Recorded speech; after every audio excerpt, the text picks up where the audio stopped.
سونے سے پہلے دونوں ہاتھوں کی ہتھیلیاں ملا کر ایک مرتبہ ان پر ایک مرتبہ بسم اللہ الرحمن الرحیم پڑھ کر سورہ قل هو اللہ احد پڑھیں، پھر بسم اللہ الرحمن الرحیم پڑھ کر قل اعوذ برب الفلق پوری سورت پڑھیں، پھر بسم اللہ الرحمن الرحیم پڑھ کر قل اعوذ برب الناس پوری سورت پڑھ کر اپنے ہاتھوں میں دم کریں۔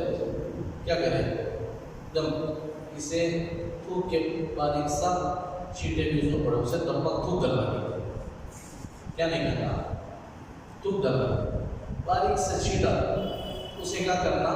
دونوں ہاتھوں کو مل کر چہرے پر مرو، سیدھے ہاتھ میں مرو، پھر بائیں ہاتھ میں مرو، پھر سامنے کے حصے کو مرو، پھر پیچھے کے حصے کو دونوں پہ مرو۔ اس طرح 3 مرتبہ۔ کتنے مرتبہ؟ یہ حضور اکرم صلی اللہ علیہ وسلم کا معمول مبارک تھا۔ یہ کس کی عادت تھی؟ حضور اکرم صلی اللہ علیہ وسلم کی عادت شریف۔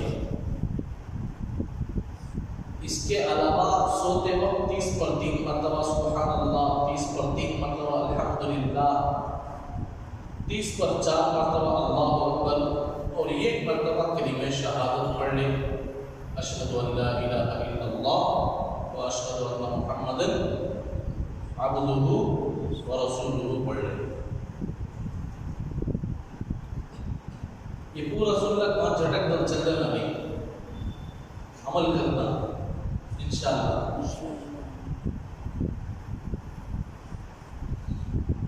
آیت الکرسی بھی پڑھیں، اس کے پڑھنے والے کے لیے اللہ تعالیٰ کی جانب سے رات بھر ایک محافظ فرشتہ مقرر رہے گا اور کوئی شیطان اس کے قریب بھی نہ آئے گا۔ بعض کتابوں میں لکھا ہے، اس میں اب جو میں نے پڑھا اس میں لکھا ہے کہ ایک مرتبہ آیت الکرسی پڑھنے پر پوری رات شیطان کی اور ہر چیز سے حفاظت کے لیے اللہ تعالیٰ ایک فرشتے کو مقرر کر کوئی اس کے قریب نہ۔ لیکن بعض کتابوں میں لکھا ہے کہ ایک مرتبہ آیت الکرسی جو پڑھتا ہے ایک فرشتہ اللہ مقرر کرتا ہے، رات بھر اس کی حفاظت۔ 2 مرتبہ آیت الکرسی پڑھتا ہے تو 2 فرشتہ اللہ تعالیٰ اسے مقرر کرتا ہے۔ جو آدمی 3 مرتبہ پڑھتا ہے فرشتوں کو بھیجا تمہیں کرنے کی ضرورت نہیں، اللہ ہوتے میں خود اس بندے کی حفاظت کون کرتے ہیں؟